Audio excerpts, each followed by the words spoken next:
Oh yeah, please record it. I don't know if It's automatically doing Oh, it, I great. think. So Yeah. then, we can post it to the Patreon after the slide. Okay. I guess people can just join, right?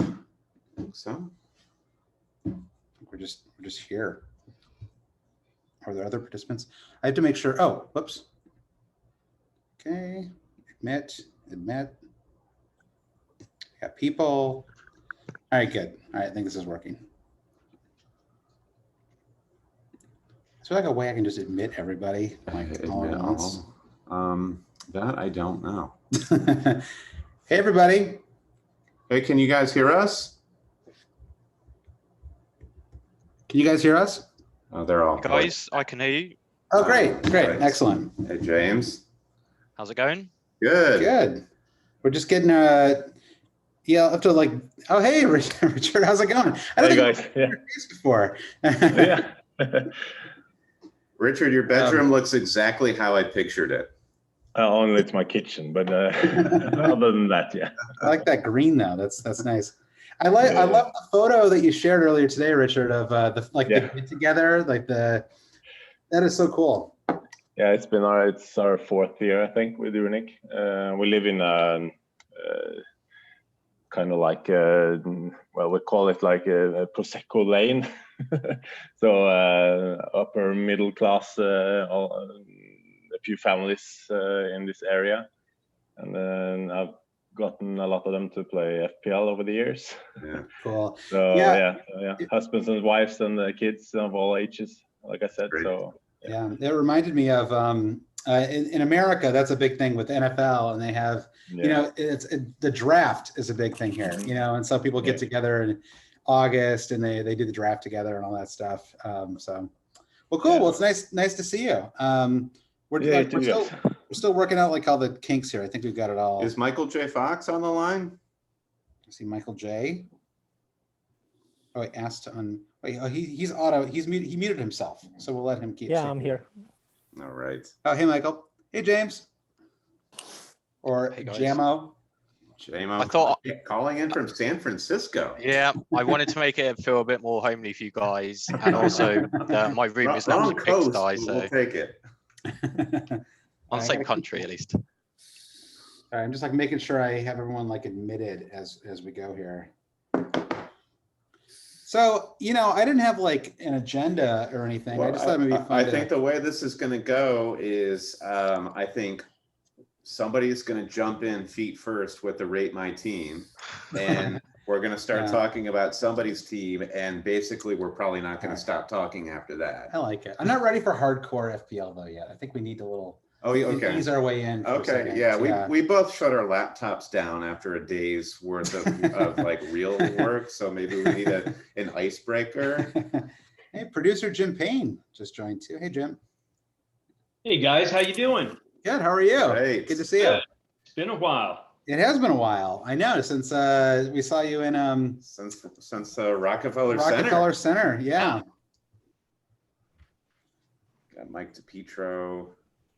A lot of producers on the call. Mm-hmm. So I did. Oh, Shiv. All right. I don't have to it's like a romper room. Do you remember that, where people would like name off who they saw in the room? I feel like I'm doing that right now, just naming people as they join. I did share. I don't know if anybody saw this. I shared on Twitter what I think might be my final version of my team, like the draft. Okay. I'm like, I don't believe you for a second, but was there a particular player that flipped that switch in your head that said, "Yeah, I cracked the game one code"? Oh, it's Tsimikas. Tsimikas is a gift from the fantasy gods.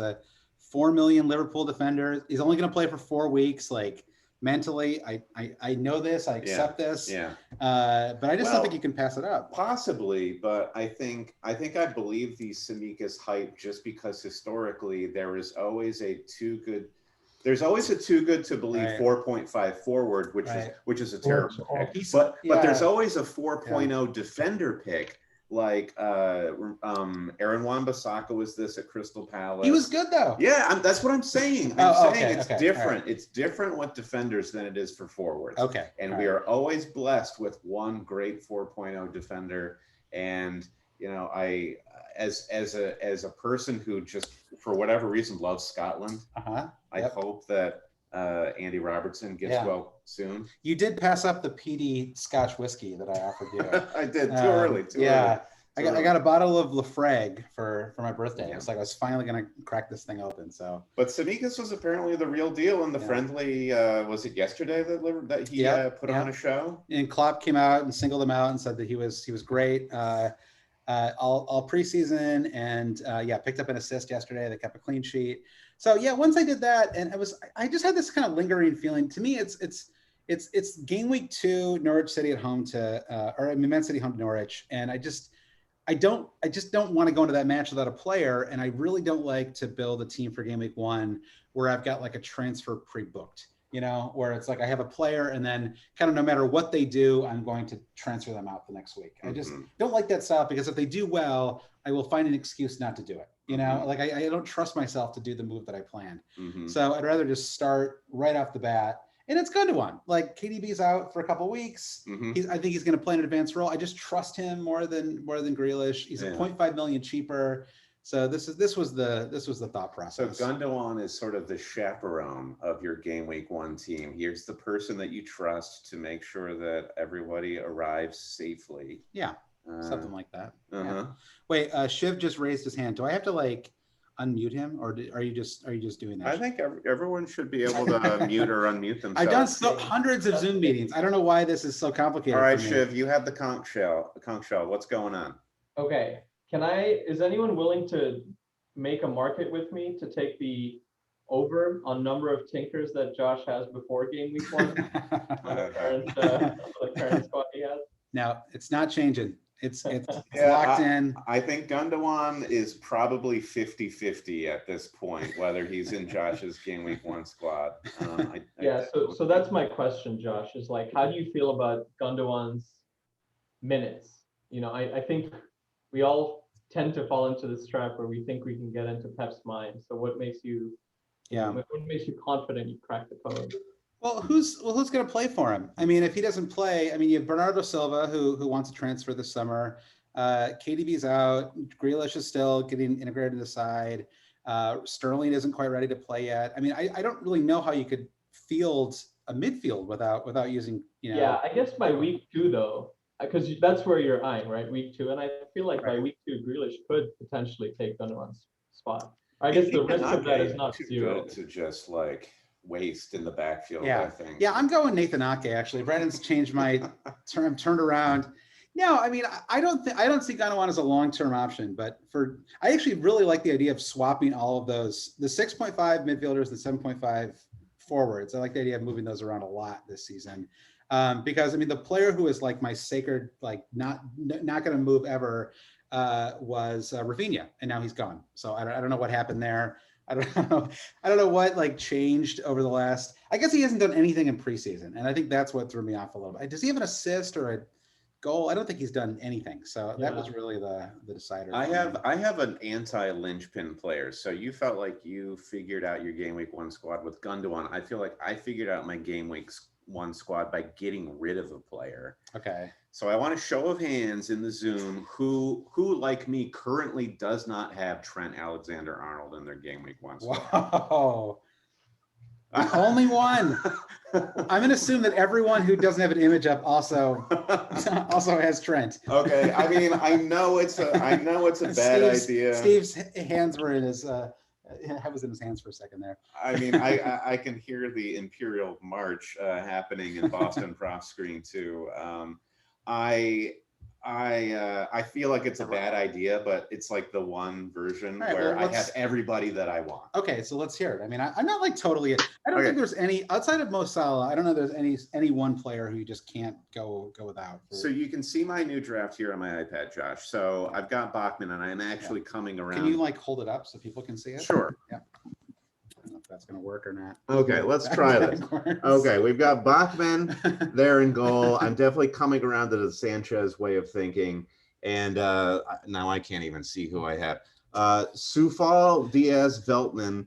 And what this has allowed me to do is get Son, Heung-min Son. And I've been talking about this nonstop about how I'm just so fixated on having a midfielder who is kind of a third midfielder who's kind of expensive. I desire this flexibility, and Son is the ultimate because he is the most expensive of all of those. Scored in every preseason match, seemingly. I don't know. Maybe he hasn't scored in one, but feels like it. But I see no conceivable way of having Son playing a 3-4-3, have Son, and also have Trent Alexander-Arnold. I haven't figured it out. Does anybody out? Can anybody out there show us your tinker with Son and Trent in a 3-4-3? That's a very specific question. How about does anyone have an opinion on Son, one way or the other? I think you can use the raise hand feature, and I'll try to call on something. Or just start talking. I do like the idea of Son a lot, and I've been thinking about doing maybe a 4-4-2 with getting him in, but I think like you, Josh, are the same where you kind of like the flexibility of having the three guys up front, and so it's kind of hard to justify him right now for me. Yeah, give me the goal scorer. That's the I want as many forwards as possible. That's and jump in I on that. Like it's amazing how there are different ways to play though. You can go 5-3-2 if you want, and that can work just as well. You can finish top 5K using that kind of approach. But for me, like I know that I will always regress to wanting to have three forwards. I just want to start the season out that way. Otherwise, I'm gonna find myself like 3 weeks from now trying to do it. James, you had your hand up, right? Yeah, I was just going to say that I think with Nuno it's a bit of a wait and see, and if it turns out that he's the 1-0 defensive Nuno, and a lot of people are saying he's going to be a bit more attacking, then I know Son is quite heavily involved, but if they're going to be scoring fewer goals, I'd rather get in a midfielder, maybe slightly cheaper, who's going to be in a team to score more goals. So it's kind of a wait and see, which is kind of incredible to say about Son, but I'm just a little bit nervous. I understand. I think that's okay, JMO. And two, they're trying to buy the number 9. Who is the other number 9 from Inter who played alongside? Lautaro Martinez. Right. So, like, I think that actually obviously bolsters the Spurs attack. Yeah. But I think that's off now, by the way. Oh, is it off? Yeah, because of the Lukaku move. I think like there's like I read something that's like basically like it's such a massive PR hit to sell Lukaku that they have to like. So they're not that Inter is not that bankrupt that they would just sell their entire team just to stay afloat. Yeah, I don't know. Anyway, they're not Barcelona. I think is Son having such a great preseason because he's just like the guy, and as soon as they sign a number 9, this is my concern because Kane is now back from Florida. I don't know why Kane went to Florida, to begin with, but he went to Florida. He came back. He's in quarantine. He's supposed to rejoin the club in a couple of days, and then doesn't he just go right into that role? Son moves back. I mean, and they also play Man City. Someone just noticed this in the chat. I mean, it is. And Shiv, we'll get to you in just a second here, but yeah, I mean, it is. The Man City game could be tricky. Mm-hmm. Not crazy tricky. I mean, they didn't look great in the Charity Shield, but if they were playing Crystal Palace or something like that, I'd be like, yeah, go for it. And by the way, I don't think we've talked enough about targeting teams that play Crystal Palace this season. I think early on, new manager, completely remade squad. Like we should be like captaining people who play Crystal Palace, right? Like I feel like that's going to be like an emerging strategy in a couple of weeks. Anyway, Shiv, you had something you were going to say? I took a quick stab at solving Brandon's problem. I don't know how well this is going to show up, but you do get 3 good forwards. Get all the midfielders you want. I've got Ben White. And you have one bench player, basically. Okay. And it looks like you've got Trent, Ben White, and... the Liverpool guy, the left back. Oh, Tsimikas. Okay. Yeah. All right. Well, the shit's trying. Well, but then you've got Ayling on the bench too, and Amarte. Is anyone else getting a little worried about Oma Bamidele, the 19? I learned a lot about him today because I read about him. The 19-year-old Irishman who played. He's a center back for Norwich. He played every minute in preseason for them. I think literally every minute of Norwich's preseason. But it was because he was kind of replacing 2 players who were late arriving. Okay. So it's not totally clear that he's actually going to play early on this season. I don't know if anyone has any thoughts on Oma Bamidele or not. Kind of a soft. I don't really have like. Sorry, morning boys. I don't have thoughts on Oma Bamidele per se, but I have thought about like trying to get Son in and having like Trent, Fernandez, and Salah, and I think like it is possible, as Shiv pointed out, but the fact that you're kind of like debt trapped with a bunch of 4 million players, which may get hard. Like for instance, at the moment, I'm currently triple stacked with Man U and Liverpool. And although their fixtures are great at the start, I guess like my concern is what happens if everyone blanks? Like what if Man U goes down, 1-0 in their first couple of matches or something? Like then you're stuck having half your team in one team. And then if you're stacked with such high expensive players, including Son, then trying to move people around and having a non-playing bench just makes it really difficult, I would think. Like, is it almost too much of a gamble to be heavily invested in one or two teams to start the season with?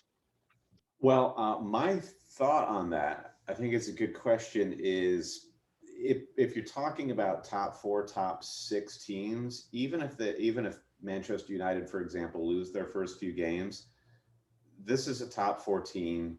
I don't think there's any way they're going to start the season losing that many matches. So even if they have a bad start to the season, those assets, at least one or two of them that you've brought into your game week 1 squad, will come good.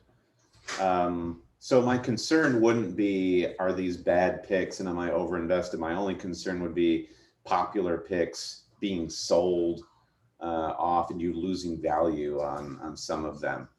Does that make sense, Tim? Yeah, for sure. All right, here's a question. Speaking of teams that are that have got a tough start early on, and that it makes it kind of tricky to figure out what to do with them. Chelsea, does anyone here have like any Chelsea players in their team? And they're a hugely popular club. I know there's Chelsea fans in this. Greek FPL giving a big smug look there. No way, Lazaro says. Nobody. There's not a single. Does anyone here have a Chelsea player? Just knows across the. David, just like to point out, Chelsea's playing in Super Cup tomorrow as a Champions League winners. Yeah, I'm hoping there's some clarity there. Did you guys see this news that there's a like friendly that's been scheduled the day after, like for Sunday? So yeah, which is like it's very confusing to figure out what to do with Chelsea. I mean, unless you want to take a chance on Marcus Alonso or something for like 1 week, which feels kind of stressful. So David Geckel, Michigan Stater. Yes, buddy. Do you have any? Who do you have from Chelsea in your team?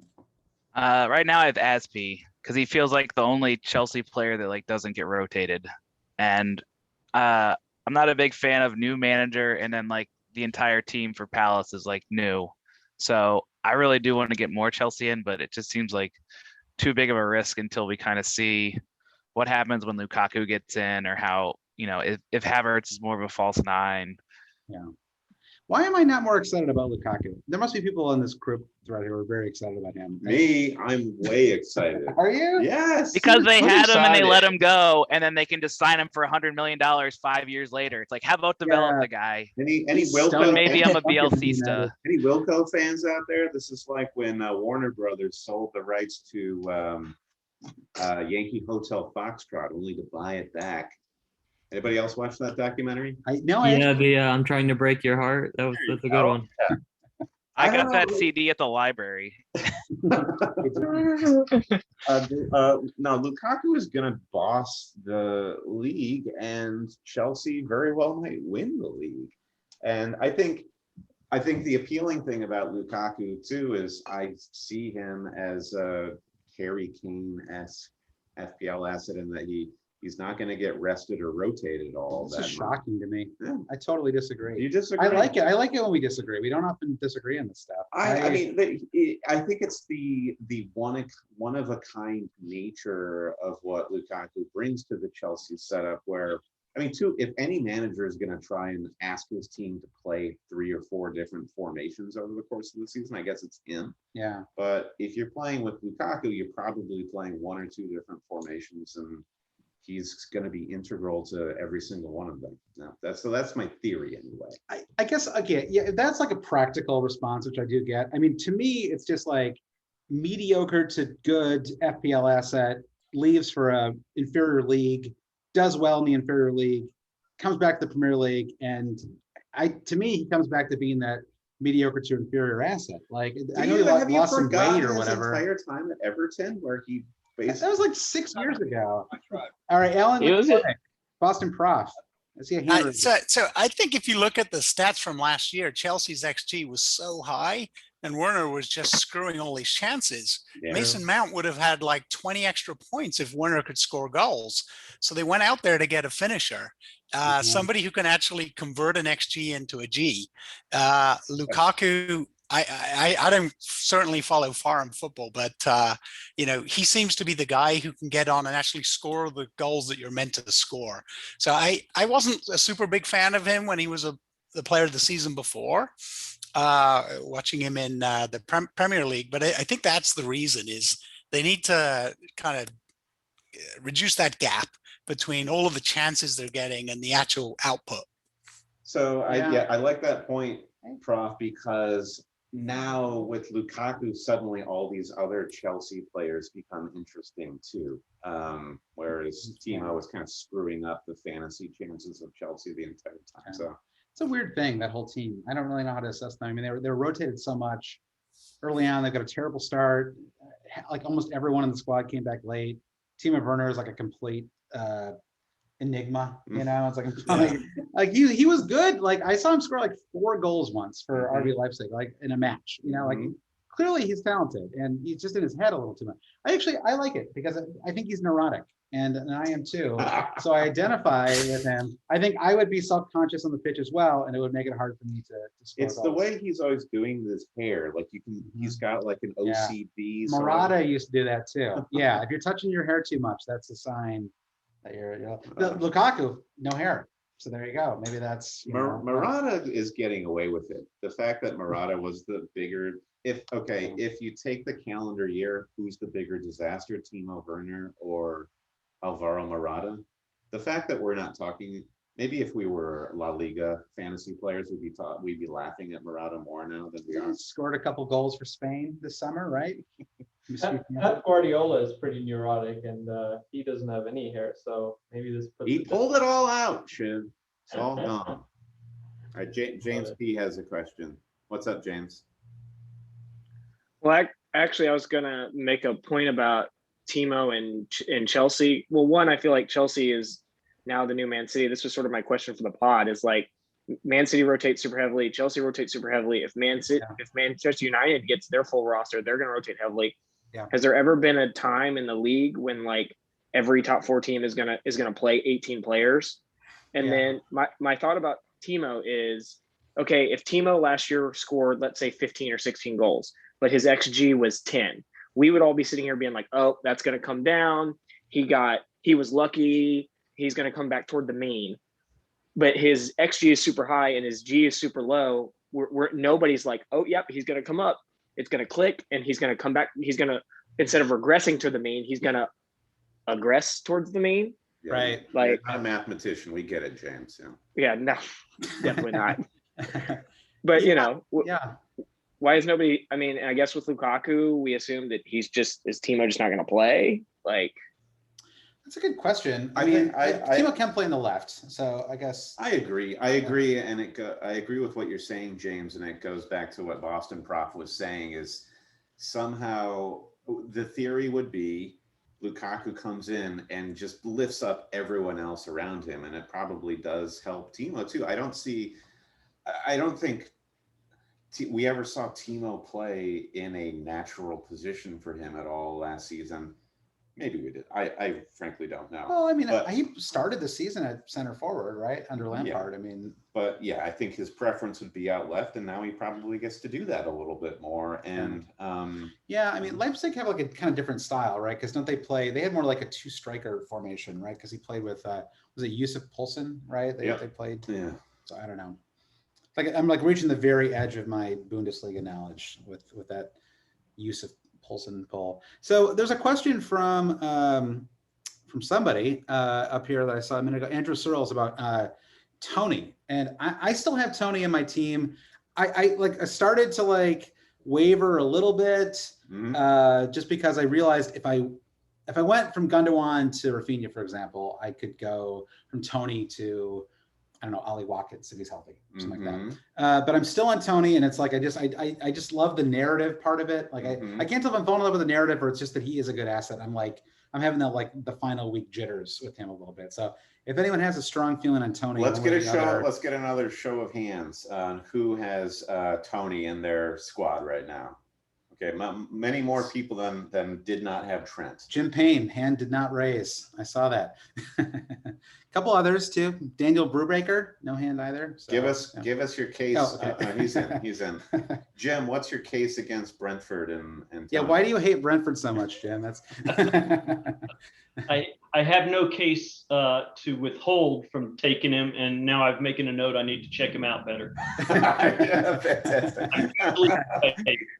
I just like, I mean, it's the narrative thing. It's there's always one promoted forward who does well, in the new season. I mean, you can go back like 5 years. There's always somebody who goes off right at the start. I mean, if anything, I could see myself having Timo Pukki. Okay. Sure. Yeah, I'm going to throw that one at you. I think he is. Timo makes a case for himself, if only because of his price.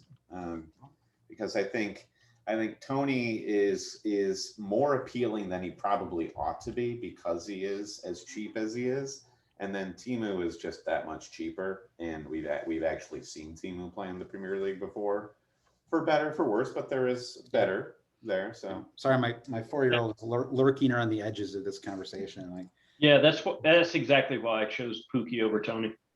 Thank you. I mean, maybe Pookie's underrated. We've like barely talked about him. I mean, he's only $6 million. It is. I mean, and Tony is the new toy. Also, Tony is going to unlock a lot of great team names this season, I think. Yeah, my team name is so boring. Always cheating, Josh. So try.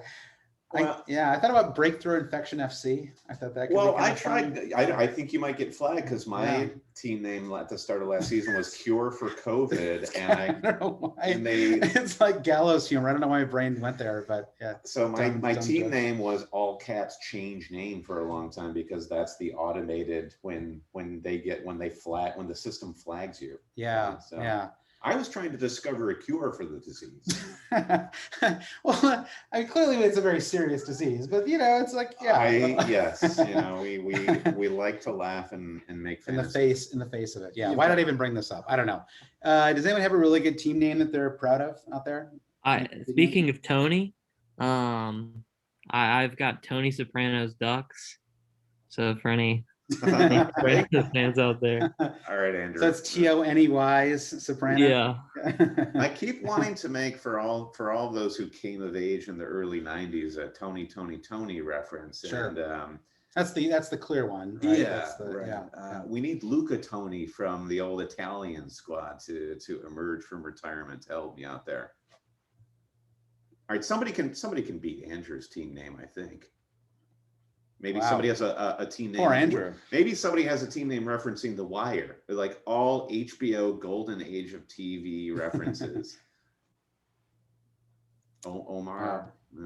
Silent. My team name's actually Buck Rogers, which is equally for the 60s sci-fi TV show, and also a song by Feeder, which is a band from the UK.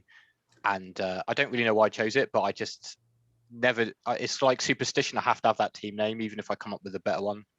That reminds me of, I saw Alan McCormick's team there, and I can't tell if that's a Battlestar Galactica, or his image, that is. Is that Battlestar Galactica behind you, or is that Star Wars? No, that looks like Star Wars to me, Josh. I love them both, Josh, because Battlestar Galactica, the reimagined series, was amazing. But this is actually Star Wars battleships, Star Destroyers behind me. I feel like, until they got to the Jimi Hendrix song portion. Yes. Of Battlestar Galactica. All along the Watchtower, right? Yeah. Then we went to the Reddit threads at that point. I watched Blade Runner last weekend. There's a young Edward James Olmos. Oh yeah. And that, speaking of Battlestar. It's all together. All right. Who what's the next game week 1 dilemma? Anybody have a defensive situation that they're trying to unpack? And I feel like it's just, we're talking about Trent and that's pretty much it. Diaz, I guess, is the question for me. I can't decide whether to drop it. So show of hands, who has Diaz in their game week 1 squad? Okay. Wavering. Yeah. Daniel, what does that mean to be wavering? It means like he's in, but he's on his way out? Well, I had Diaz before the Samikas thing. Okay. And then Samikas has allowed me to, what you said earlier, to Salah, Bruno, Son, and Trent. But I only have 2 forwards, not 3. If you want 3 forwards, I haven't cracked that. But I really want to try to go with the 0.5 in the bank strategy this year. And to do that, I have to go Diaz to a 5.5 Man City defender. So now I'm between Stones and 0.5 or Diaz and no money in the bank. I like the 0.5 in the bank strategy too, because it just makes me feel more confident in my ability to make a move. Or, Jack Grealish kind of stands out as the obvious one, right? Because he's 0.5 million more than a lot of the midfielder options you consider. But do you feel like you're so I guess the sacrifice would be no Diaz in that case, but do you feel like you're sacrificing anyone else for that 0.5? Like there's a team that you like, but you want to keep that 0.5, or is it really just Diaz? You're asking who else I would sacrifice the 0.5 from?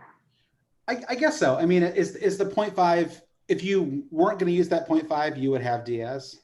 Or is it just that there's some other player? I'm just curious, like, for me, I'm at 100 million maxed out, no, like not a cent left. And it's like, anytime I keep like rejiggering, I always end up using every single like cent, but I don't know. I can't resist. It's hard to. Yeah. I mean, it's honestly just for flexibility, since there's going to be something that's going to happen that no one predicts. My only really other option is like Rafinha to Harrison, which I don't want to do. Those are. It's tempting to just have all 3 of the 4 million defenders who might play, and just go for it. Just try to see if you can get away with it. Mm-hmm. What's the Leicester Amarty? Yeah. I mean, he's probably going to play at least the first match, which is home to Wolves. I mean, that's like a unusually good chance of a clean sheet, right? I mean, Leicester have to be one of the clean sheet favorites this week. So, if the goal is to maximize, one particular game week, there's, and you want to keep 0.5 in the bank, you could just have him and then move to a 4.5 million defender next week or something. I'm somewhat astounded by Leicester, like how many injuries they have, but how good they look. It's a testament to how crummy City were in the Community Shield, but talk about guys who touch their hair too much. James Maddison. Like I think that's why I don't like him. Like, every time I see him, he's smoothing over. He's balding, so he's got an issue there. Is he balding? He's very. I think he's acutely aware of when it's. So when you were losing it, that was what you used to do. Did you used to slick it over a lot? Oh, yeah. Because you started going when you were like 25, right? Sure. Yeah. I mean, when you know, and I think James Maddison is in that awkward period of like. He probably gets paid enough money where he believes that he can probably live forever. Wayne Rooney, I mean, he grew it back. He miraculously grew it back.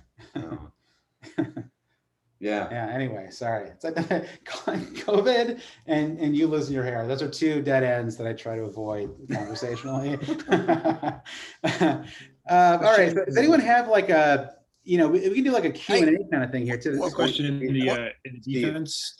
The highest owned 4.0 is Manquillo, if that's how you pronounce his name, from Newcastle. Yeah. I don't know anything about him. Is he a lock? Is he a guaranteed starter? Or I don't think so. I mean, I think honestly, I think he might be there. I believe he's started 1 preseason match so far.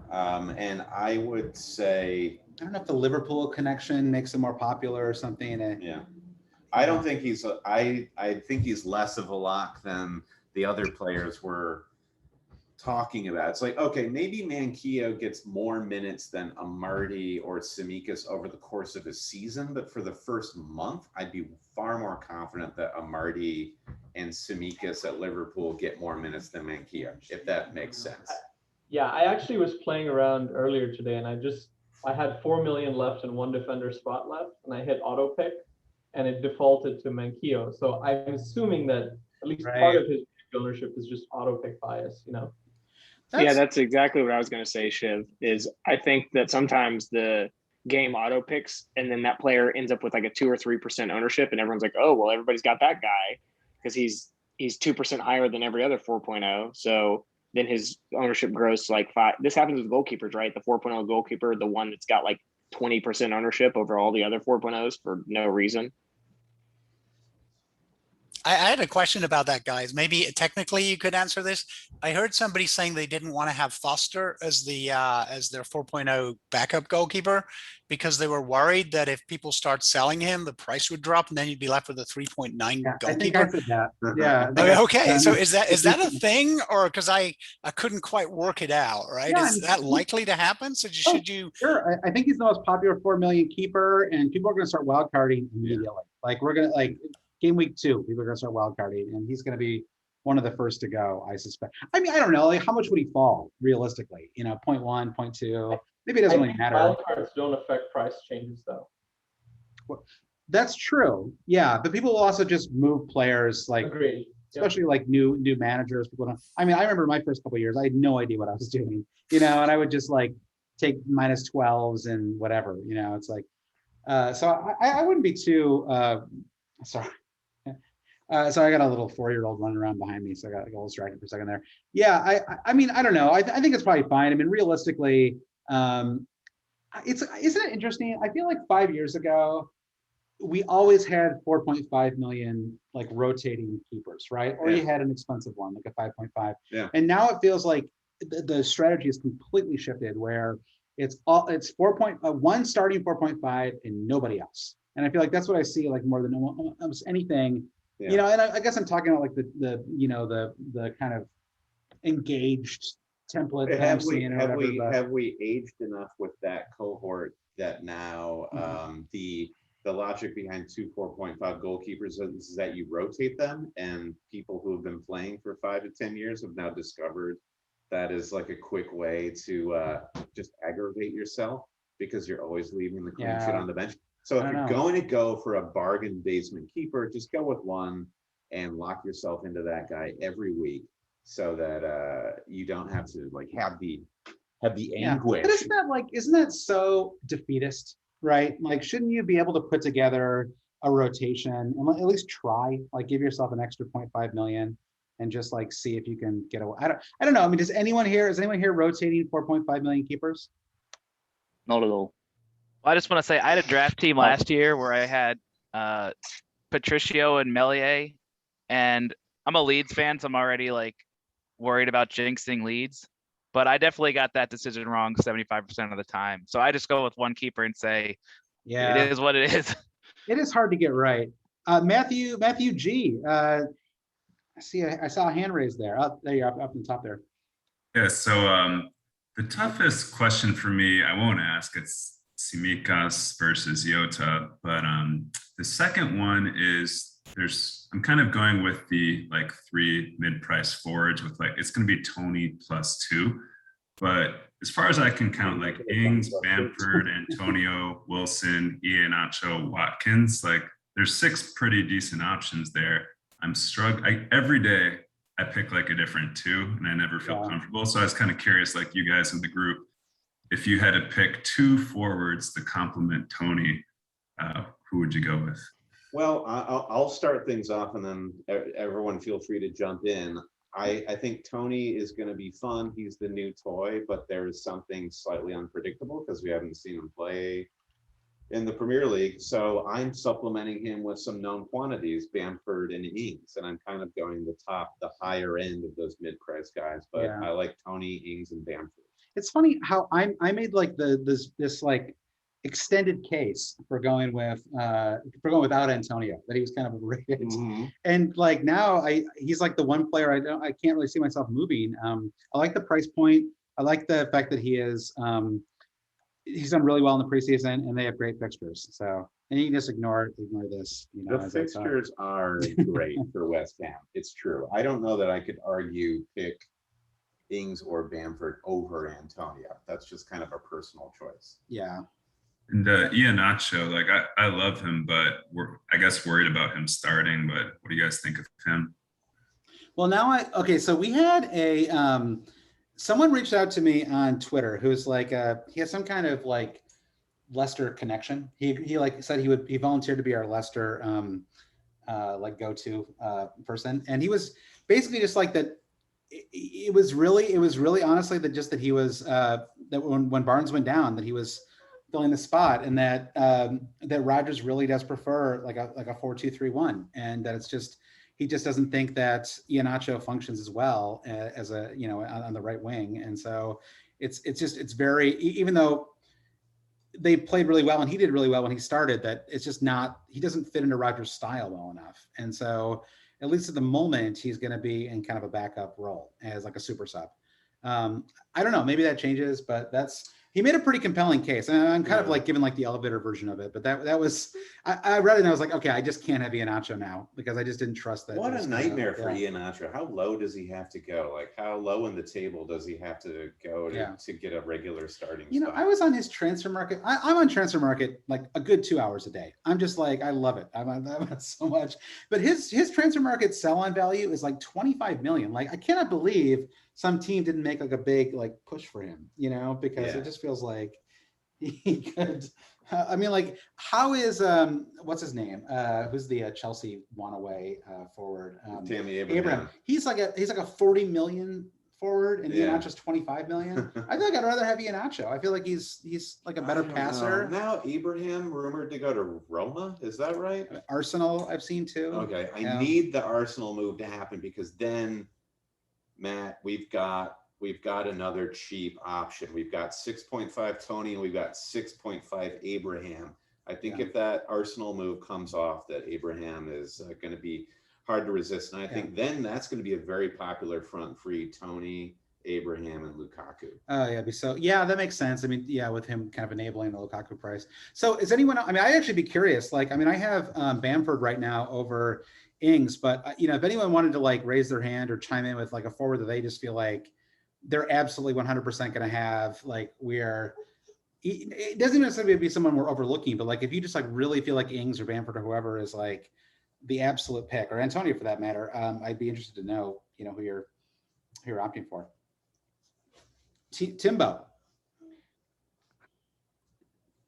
I feel like we are all in the same boat with the forward selection. I've had Iheanacho in my first draft alongside Tony. I think Tony's probably my actual lock, just because I feel like we've all. I'm on the same boat as you, Josh, in the sense that like after Pookie's really good start last season, and how quickly his price rose, I think it's just probably just safer to have Tony as kind of like an insurance policy. But then around him, I had Watkins and Iheanacho for a solid, 3-4 weeks right at the start of the preseason. But I agree, Nacho's a bit too flaky at the moment. It's probably not worth the risk. And I've got Ings in now for Watkins because I also think that he's going to be the main man now at Villa. And he's obviously a really good goal scorer as well from last season. My third spot is the one that I keep throwing up in the air, and that's whether I settle on Antonio or go with Bamford. But then same thing happens, like do I have Bamford as well as Rafinha in the midfield, or do I switch it up a bit? So I'm also rotating around with that third spot quite a lot, and I really honestly feel like it's just going to keep going round and round in circles because Antonio is great, but also we all know he'll get injured at the drop of a hat. So is he also really worth it either? It truly is like the stock market with Leeds, where just like consumer sentiment has dropped. Like the bottom of the Leeds market has just fallen out. I know. I still want to fit Alien in if I can. If I can find an extra 0.5 million, Alien's coming back in. Still think he's underrated. I mean, can you be a siren song tempted for your third forward spot to be one Heung-min Son and just play a non-playing forward? Because if Kane's not going to play for a week or two, or let's say, he's gone to Man City. Yeah, he's right there. Now there's talk that Kane may play as soon as this weekend. You know, I mean, so now I'm a little. What a bastard! I mean, like, let's just blame his brother. Let's blame his brother. It's that Breaking Bad meme of like he thinks he keeps getting away with it. Well, I mean, he's in a tough spot. Okay, this is like my hot take on Harry Kane, and this has nothing to do with fantasy, but here goes. I think that winning is actually slightly overrated, and that people put a lot of stock into winning cups and winning league championships and things like that. And unless, like, the Robin van Persie example is like the perfect example, right? Like that Robin van Persie went to Man United, scored 20 goals, and they took back the title from Man City. That was like an effective, like it actually worked. But I think in most cases, when a talented player goes to another club, they're just like a cog in the machine, and they don't really get the credit for being part of the win. Whereas if he stays at Spurs his whole career, he's going to retire as the greatest player who ever played for that club. You get the Alan Shearer. Yeah, the Matt Letizia, you know, with Southampton. Like it's just like it's a fun spot to be. He's aged like a fine wine, Matt Letizia. Where is FPL Ant? He's our resident Southampton fan. I don't see him today. Yeah, I mean, I'm also all for new challenges and also getting paid. I mean, I guess so boring though. It's like Messi going to PSG. It's like the most boring outcome to the Messi situation. Yeah. Oh, well, would it have been boring if Messi went to City? Would it be boring if Kane went to City narrative wise? Is it because you're not a League fan? Well, it's just like, I mean, they're going to walk the league now. I mean, they basically bought like the best goalkeeper and the best player, you know, in the offseason. Like it's just kind of hard. Like, and so they're going to win every match like 6-1.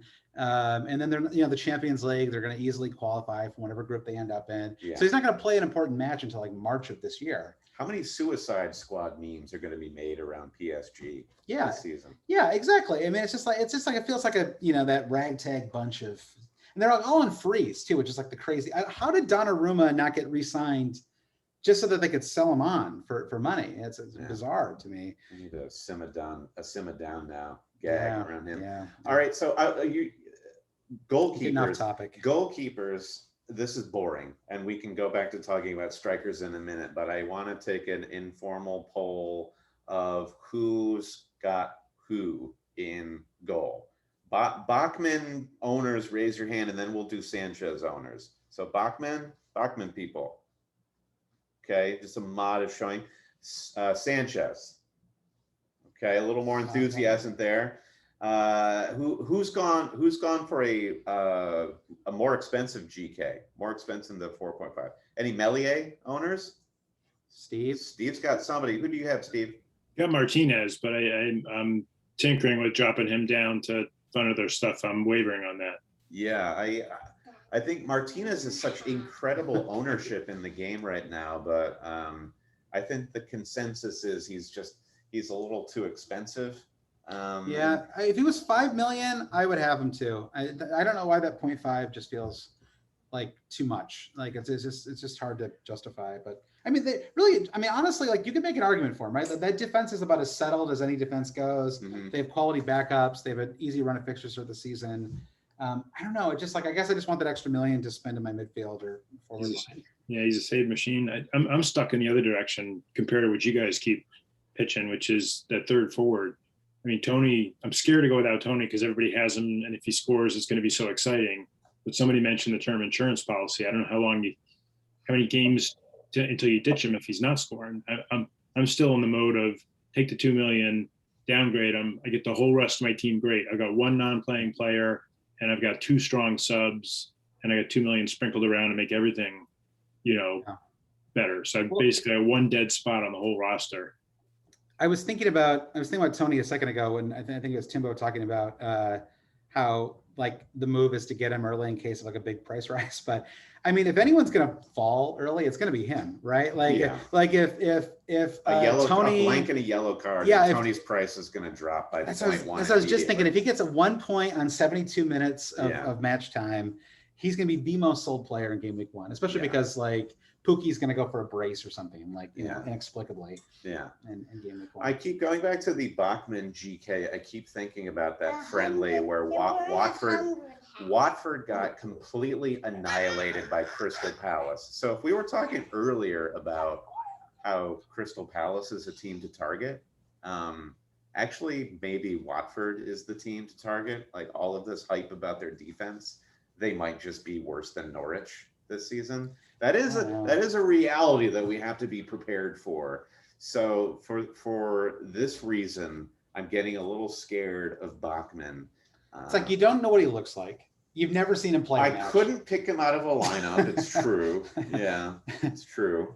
It's like it's all just like things you've read. You know, there's so something suspicious. It's kind of hard, right? At least like Tony, I saw him play in the championship final. Like I feel like I have a little sense of. I watched so many hours of the cycling GK on YouTube last season. Any other cycling GK fans? Ben Foster. Yeah, there we go. Thanks, Daniel. Ben Foster. What a lad. He is clearly just living a great life. Bachmann, I assume, has to be his complete opposite. Like in order for that to work at Watford, Bachmann just has to be a joyless, probably ugly person. No, he's an Austrian. He's a handsome Austrian. Oh, okay, I've never met an ugly Austrian. We got some hands raised. So Shiv, why don't you go first here, buddy? Thank you. So people in the chat convinced me to drop Jota, which has really changed the rest of my team, and I went for the Tamakis. So thank you, everyone. The one question I have is I do find myself with a team I like with 0.5 left in the bank, and I could upgrade Bachmann to either Henderson or Meslier. If you guys were in that spot where you have a team you like and 0.5 in the bank, would you do it, or would you roll with Bachmann and keep the 0.5 for the transfer you inevitably want to make in week 1 or week 2? That's tough. I mean, partially it's just tricky because Leeds play away at Man United in game week 1, and it's hard not to see them concede a couple of goals there. Maybe, I mean, not that you want to like build your team around one, especially your goalkeepers around one match, but it does take some of the fun out of it, I think. Yeah, I mean, the Henderson problem is that, I mean, again, I don't mean to keep bringing up COVID, but he has long COVID symptoms right now. And so he has been away from the club for a while, and just makes him a little risky, I think. And it's possible that if he's not up for it, that David De Gea would actually come in and replace him. So I think he's kind of just instantly off the table as an asset. Sadly, I mean, given that it's a health-related thing, but yeah, Meslier, I mean, I think I'd be fine with it. I just don't know that I see a huge difference in Meslier, Sanchez, and Bachmann. Yeah. I'm with you. I think it's a great question. It is a classic question that Brandon struggles with. Because you usually like an expensive keeper. I know. I just have expensive taste, and I champagne taste. This is something my mother gave me, is the like you get what you pay for mentality, which probably burns you more than it helps you. So I think the correct answer, Shiv, is 4.5. Interesting. I think I've ever heard you say that. Your mom works, or your wife works in a museum too. So I guess it's like it's all like coming together now. Yep. All right, we got a couple hands raised here. Let me pull it up. Nope, sorry. All right, James. I was just going to say, I don't know if this has been mentioned, it just passed me by, but does anyone here have the always cheating favourite Callum the Truth Wilson? And if so, what's the reasoning for putting him in? And second question was, if I'm allowed one, is does anyone have any money in the bank? Because I feel that I've got 0.5 just due to luck, really, but I feel that might be quite useful to deal with price rises. I think we're hearing a lot of 0.5s, right? It feels like that's come up a few times. Yeah, I think based on what we were just saying to Shiv's question, I feel like if you can have 0.5 in the bank, that is a good thing. That's a plus, and that will probably only serve to help you. Shoot, what was your first question, JMO? I've totally spaced on it. Callum the Truth Wilson. Oh yeah, is he in many drafts? I'm going to flip that question. I'm going to challenge every box that I'm looking at right now to tell me why you don't have Callum Wilson. That's a great question. Why don't you have Callum Wilson? That's what we want to hear. No, any truth owners out there, give us your case. He's been in and out of my team. Honestly, I had him at the right time last year, so I'm trying to tableau rasa him and not be like, well, he was so good for me last year. For the short time I had him, I got to have him in. So he keeps coming in and out of my squad. The Willock thing, maybe like, does Willock take some of those goals away from him? Because Willock was just like, does he just continue scoring goals forever, like in every game for all time? Like, I don't know. What a myth in the making. He was good too. It wasn't like, it didn't feel like it was fluky. I mean, it was kind of like Iheanacho, where it felt like, yeah, like he's good. Like it didn't you know, I mean, that's like, it wasn't as articulate as I meant it, but like, you know, I felt like Willock was like, it wasn't like he was just kind of the right place, at the right time, Yeah. You know, like it felt like he was, you know, a key part of their attack. Yeah. Yeah. Their first 4 matches are West Ham, Villa, and Man U. So depending on which teams show up, this could be 3 tough matches. Yeah, I'm with you, Steve. It doesn't sound that appealing to me. And I guess that's why this is the thing I keep saying about Danny Ings is I'm enamored of how like great a finisher he is. I think Callum Wilson is a really good finisher too, but the team around him is not very good. So I feel like the fixtures really have to line up to justify the Wilson pick to start the season, and they are not there. The fixtures are pretty good though, right? I mean, the West Ham at home. I don't know. I mean, I don't have like all the fixtures pulled up here, but Villa away. I don't know, Brandon. Yeah, well, yeah, and as Steve pointed out, Manchester United in game week 3. I mean, I'm trying to build an argument here, Josh. Yeah. No, they play Southampton in game week 3. So the first 3 weeks. Oh, well, I mean, it's a pretty good start for Southampton could be a contender with Watford and Norwich. I don't know. Okay, one of my goals, yes, is to be less negative this season, but I am waiting for Hasenhutl's like ultimate humiliation this season. I don't know why. I don't like him. Yeah, is he Austrian too? Do you have a thing against Austrian men? I guess yeah. Ashley Barnes, you never had him in your team, right? That's so. All right, we're gonna wrap things up in just a couple minutes here, but then we can do a lightning round. Just answer any like questions or anything anybody wants to talk about for that matter. It can be a question for us. It can be a question for the whole group. Just do that hand raise feature, and we'll. I'll start things off with Michael J. I haven't seen a drug rug in a long time, and I don't know if drug rug is a thing that translates to wherever you are, but I think it looks fantastic, and you're pulling it off. Are you talking about my sweater? Yeah, it looks kind of like the dude from Big Lebowski. Yeah. Okay. Yeah, it's comfortable. I like wearing it. Yeah, I know. Yeah, I like it too. And it's really dark around me. I'm up in the mountains in Norway, and it's like 12:30 a.m. here. So. Oh wow! Yes, and you have a painting of Alexander Sorloth behind you, the goat. The goat. Yeah. like a true Norwegian. Thank you for humoring me, Michael. You're welcome. I have a question while I'm on. Yeah. Does anyone know what the starting forwards for Watford are? That is a wonderful question that, as far as I can tell, because I actually put this question out yesterday, no one knows the answer to this question. That is the honest answer, that no one knows. There is some thought that Josh King may ultimately be there. And there's like a 5 million midfielder who I guess he's a forward. I don't know. I forget his name right now. We have an out of position forward for Watford? Well, maybe he's actually just a forward, and that's how little I know. Watford have way too many forwards listed on the site right now. It's kind of insane. It's where is he here? Is it Cucho? Anyone have any, like, he's a forward. He's a 5 million forward named Cucho. I don't know. Why couldn't Elton John have made the Zoom tonight to help us illuminate the Watford starting lineup? I mean, I've seen you, Josh, put this question out on the Twitter feed multiple times, and I do want answers. I just don't think I think the problem, Michael, is there's no clear answer. I think they have 9 forwards, so it's 1 in 9 chance. It's not good odds. So it's actually like, I think it's a good question to ask, because as we see the starting 11 in game weeks 1 and 2, and if we see some consistency in Zisco's starting 11, and there is a cheap starting forward, then yeah, maybe that is definitely one that will help us get Lukaku. So much of this has to be so clear after game week 1, right? We're probably gonna have some 4 million defenders. We're probably gonna have some 4.5 million midfield starters. Like, it's always hard to tell before the season starts. That's why an early wild card is often so appealing. Okay, I'm going to go through the raised hands here. David Geckel. All right, so this was kind of about goalkeepers, but I'm thinking that the Brentford keepers may be the Melier of this year, and that they play okay enough defense, but they'll get 3 saves a game, and then you get a clean sheet, and then you luck yourself into a couple bonus points.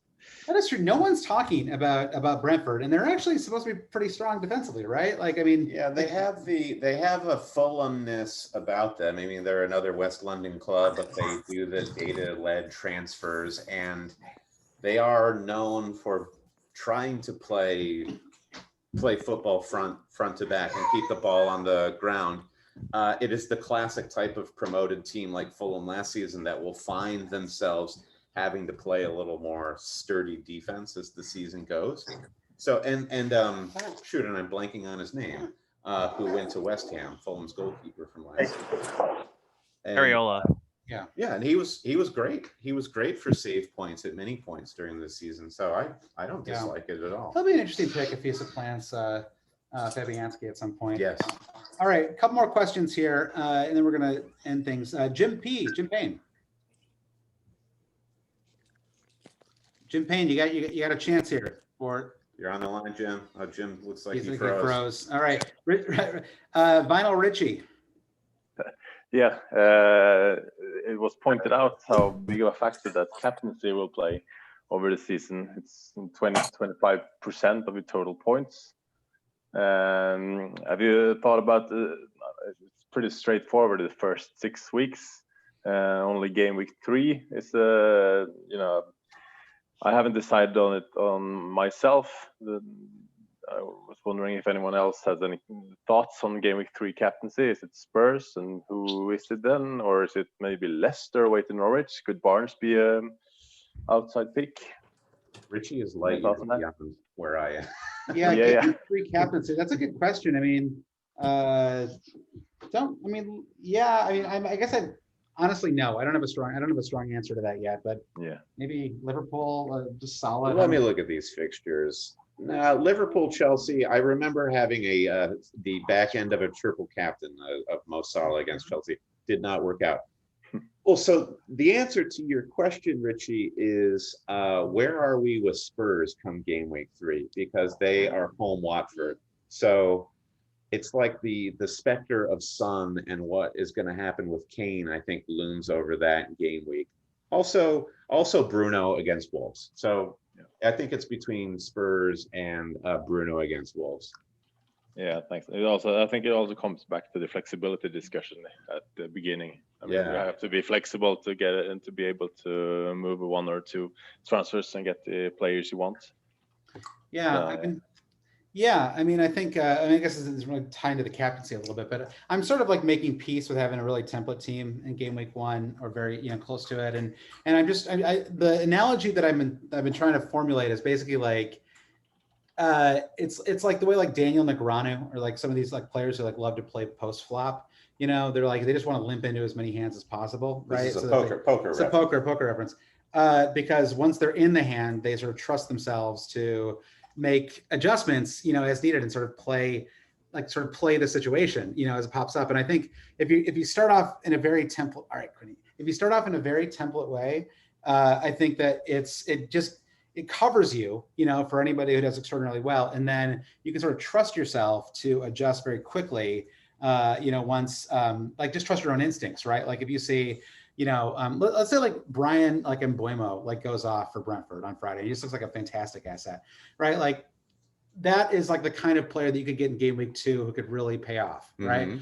Who it's going to take everyone else like 3 weeks to get on him, right? And he could end up being a huge player in a few weeks' time. And I just like pulling like a random player out of thin air, but like Ben Rama. But if you start off kind of funky and you've got to move back to normal, then you're kind of already behind the 8 ball a little bit. And so I think there's something to be said for just kind of limping into the pot in game week 1 and then adjusting from there. So anyway, that's like once I came up with that, it sort of helped me make peace with the idea of having a very samey team in game week 1, which I kind of hate to do. I hate feeling like I'm being unoriginal. It's like what Shaq said, don't fake the funk on a nasty dunk. And with that, we will move to Steve Bain.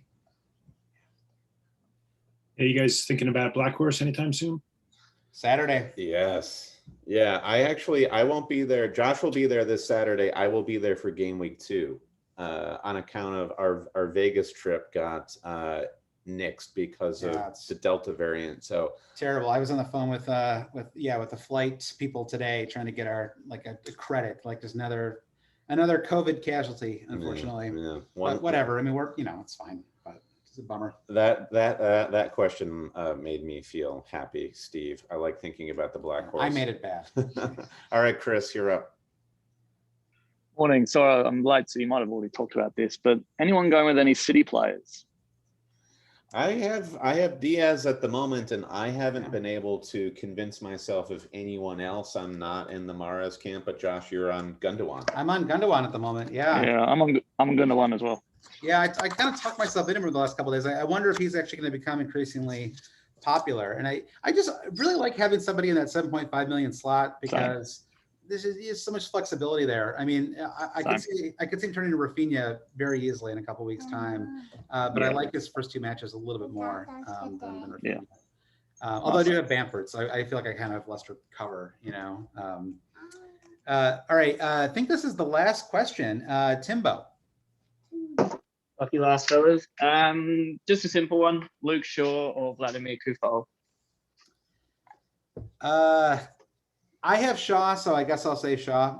But if you need the extra 0.5 million, I actually don't think it's very much of a downgrade to go to Sufal. I really don't. I think. I mean, I don't know. He should be 5.5 million, right? Yeah. I think he's like he got underpriced. I have Sufal in my team, so it's kind of like a 6-1 half dozen of the other. I think you can't lose. You can't lose. You'll only win, Timbo. That's a very optimistic way to end this. All right, that's it. I think we're going to do this again, though. This was fun. I want to do this again sometime. Yeah, thanks everyone for bringing the great questions. And something we did last season too is get a Zoom together to watch matches live. So more Zoom content. Yeah. And we'll post the recording of this to Patreon and the Slack, so you can show all your friends and colleagues.